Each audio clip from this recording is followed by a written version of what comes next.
another brand new episode of T Watches a Scary Movie. I'm T, and of course, we're talking scary movies. I appreciate y'all tuning in for another brand new episode. Remember, new episodes go up every Wednesday night, the audio-only version at 8 p.m. Mountain Standard Time on your favorite podcasting platforms. Just search T Watches a Scary Movie or TWASM. And if you're looking for the video version so you can see this handsome face, as well as clips along with the reviews that I'm doing, you want to go ahead and make sure you subscribe to the YouTube page, which goes up at 8:30 p.m. Mountain Standard Time on Wednesdays. That's youtube.com/C/Theron Reynolds Scary Movie. Again, youtube.com/C/Theron Reynolds Scary Movie. Also, yes, folks, I'm on TikTok. Yeah, I got my horror movie music trivia up there. That's been going really, really good. So you want to make sure you're following me on TikTok. But an easier way to get access to the TikTok, as well as to the letterbox where my written reviews go up of the movies I talk about, as well as direct links to the YouTube videos and the audio only versions, is by going to my link tree. So go to linktr.ee/T Scary Movie. Again, linktr.ee/T Scary Movie. If you go there, you get all the links to all of my different platforms where I'm sharing reviews, sharing videos, whatever the case may be. And you definitely want to do that because, folks, I am still looking to give away a free Ghostface popcorn bucket and a Ghostface plushie in anticipation of the upcoming Scream 6, which is in theaters everywhere on March 10th. Remember, there's multiple ways for you to get entries. One, you subscribe to my YouTube page. I'm going through any of my followers on my YouTube page. I got a bunch right now. You are all getting one entry for following me on YouTube. If you're following me on TikTok, that is another entry right there as well too. If you happen to comment it on my Time Crimes review from the previous week, that's another entry. If you shared that and tagged me, which a lot of you were asking, well, how do I let you know? Well, if you messaged me, that works. But some of you also did it on Instagram, and that works too. Find and tag me on Instagram when you're sharing that post. You can get another entry. So there's multiple ways to get entries for that. And on next week's show, I'm going to be revealing who wins the Ghostface plushie and the Ghostface popcorn bucket. Yes, Cinemark is selling them now, so you definitely want to jump on board that and try to get yourself a bucket now that they are selling them. But if you want to get one for free and don't want to wait till August, the best way to do that is to get one from yours truly, folks. So we're going to draw that next week here on the show. Tonight, we got some great stuff to talk to y'all about. We're going to be reviewing Episode 7 of The Last of Us Left Behind, an amazing episode that aired this past Sunday. We're going to dive into that, but before we do, we got our movie to talk about tonight, which just recently hit on Netflix. We are talking We Have a Ghost. So stay tuned. I'll be right back on my review of We Have a Ghost. Hey everybody, looking for a great way to stay up to date on horror news as well as read the best of articles on anything scary out in the world right now? Then you need to head over to the Fangoria shop and get yourself a subscription. If you go to shop.fangoria.com/AXDEW, you can use my own personalized 20% discount to save 20% off on Fangoria magazine subscriptions, as well as 20% off any other items in their fantastic shop. This is a great deal. If you've ever been wanting to get yourself a subscription, now is the time to do so. Head to shop.fangoria.com/AXDEW. All right, everybody, welcome back. As I mentioned, we're talking We Have a Ghost here tonight in movie reviews. This just hit Netflix recently. I'm excited to talk to y'all about this because this is a very, very different kind of movie than what I was expecting, honestly. And yeah, we're just going to jump right into it here. And let me know your thoughts about We Have a Ghost in the comment section below there, because after I share my review, I'm curious what y'all thought about it, you know, what you think about my thoughts, what you think about what your own thoughts about it here too. Anyway, by the time that this movie had ended, I had a lot of emotions running through me. I mean, this film had inexplicably hit me in a way that I really hadn't been expecting. And I was having a lot of trouble trying to place my emotions with it. It's definitely a heartfelt story. And it's one that finds a way in quite a few spots to make you tear up. But it wasn't really just that, though. As I made my way through this 2-hour plus runtime, the realization kept hitting me suddenly at first, and then more and more apparent by the end, that I was feeling pretty emotional about the representation that this film brought.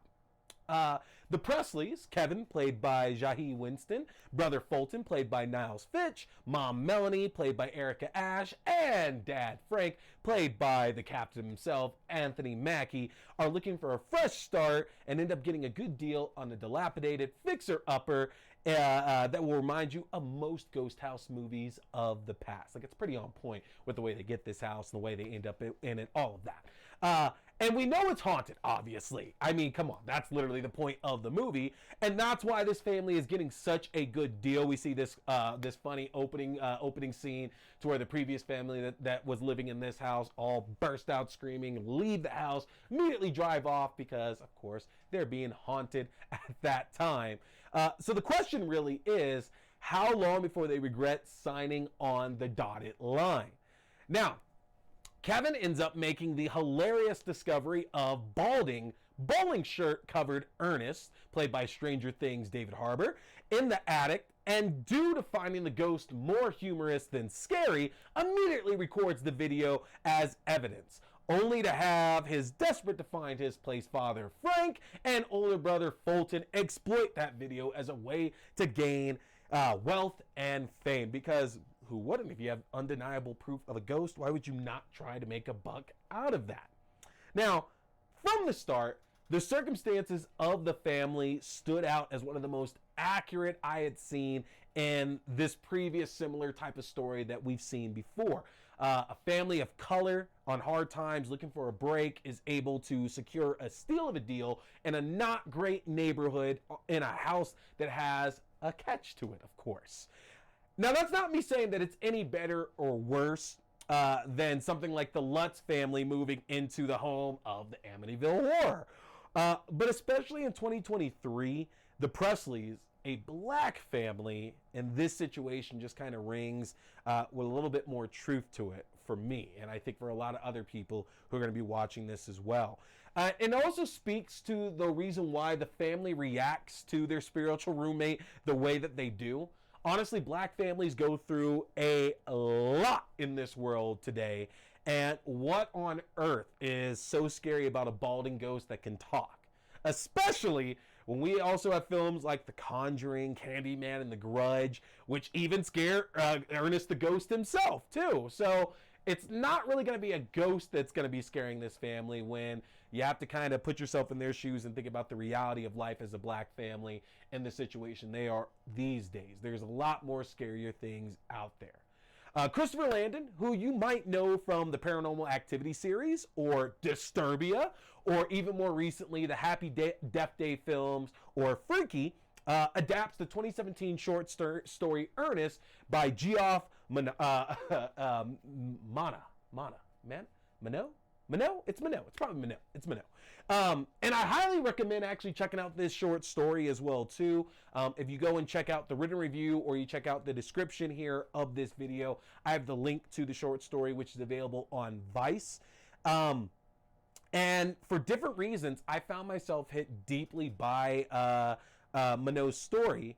That said, there are also some big departures from the original story, which actually complement Landon's take quite well on I'm going to go back for Mano's story, actually. Now, choosing to focus that story immediately on Kevin gives the majority of audiences a better protagonist to identify with. He hates the fact that he's had to move, that he doesn't have the best relationship with his family, and is just looking for someone to pay him some much needed attention. And this is definitely something that a lot of young men, and especially a lot of young black men, can identify with. Contrasted with Ernest looking for something, anything, to make his afterlife just that much more meaningful, to give him a purpose, so to speak. It really makes the two for a natural pairing as Kevin begins to unravel the mystery of Ernest's predicament in the first place. And even though Ernest can only howl and moan, his relationship with Kevin is definitely anything but silent. The relationship between the two is incredibly heartful, and the two seem to take every opportunity throughout the film to help each other in different situations, both for comedic effect and to reveal the sad truth behind Ernest's passing. And, you know, whether it's trying to help Kevin out with girl problems, or it's trying to actually show Ernest that he can leave the house and that there's a whole world out there, not just being stuck in this house where he's been for who knows how long at this point. The two of them just have this great rapport throughout the film. Now, Jahi Winston and David Harbour, again, they just make for this tremendous pair in the film, which is nothing new to Harbour, who shows he absolutely excels at playing a parental figure. I mean, hello, Hopper and 11, obviously. And Winston, who I know from 2017's The New Edition story, is just continuing to make his mark in Hollywood. And I know a lot of people were saying and already hoping that he would end up like playing like maybe the live action Miles Morales in like the MCU. And not that I would be against that. I think he would make a fantastic Miles Morales, but at the same time, I think that's also kind of downplaying what could be a vast career for him. And I don't mean to make that sound like an insult. I love the MCU. I absolutely love the movies of the MCU. But I'm just saying, like, there are also bigger and better things out there for young actors as well, too. So it's a far tamer film than what we're used to expecting from writer-director Christopher Landon, especially when you consider his Paranormal Activity movies are also basically haunted house films. But that's not, in no way, shape, or form a knock on We Have a Ghost. This really harkens back to like the old days of like 80s kids horror films, kind of like Gremlins, Return to Oz, The Monster Squad, where like the horror is there. But it's really more to sell like the family bonds that we see growing over the course of the film itself. It's not necessarily a scary movie. And I say that knowing that, you know, Gremlins Return to Oz, and not really Monster Squad, but Gremlins Return to Oz definitely screwed me up a little bit as a kid for sure. Fantastic movies, but they are absolutely not exactly not scary films. And going back to an earlier point that I mentioned as well too, the short story never actually specifies the race of the Presleys, the race of the family itself. It's not important to the theme and message of the story itself, which really makes Landon's decision here all the more important. We need to be able to have more films like this where people like me can see themselves and grow up with this kind of important connection. Hauntings aren't specific to geographical locations, the class status, or the color. But you also can't like discount the fact that something that I'm about to say, it's going to sound so silly here, but there's a ghost in our house is something that's life-altering to be able to see yourself in. I know the movie's called We Have a Ghost, but I'm just saying, like, being able to see a character that looks like you that says, like, there's a ghost in our house, like, that's really empowering. That's really impactful and meaningful. And something like that is going to continue to keep opening doors for things like, you know, black people hunting werewolves and vampires, for stopping the killer in The Mask, whatever you can think of. And it's not like this is groundbreaking by any means. We have plenty of that out there, but it's just, it's a true delight to see representation in such a high profile film these days. And especially, no knock at all to Christopher Landon, but especially when, if you look back at his previous films, you know, usually we're seeing very much a white lead or a white family being the tale of his stories. And again, I don't say that as an insult. It's not a knock in the least bit at all, but it's just, it was very interesting. It was very, I don't know. It was very emotional to see that while watching this movie.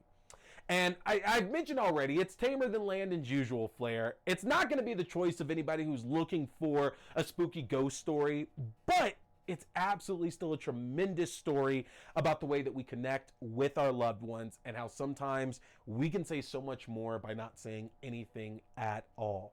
This house might be haunted, but it's definitely not one that I'll be looking to move out of anytime soon. We Have a Ghost is available to stream on Netflix right now. We'll be right back. Hey everybody, my name is T, and while we're usually talking scary movies, today we're talking how you can win yourself a free Ghostface popcorn bucket or Ghostface plushie.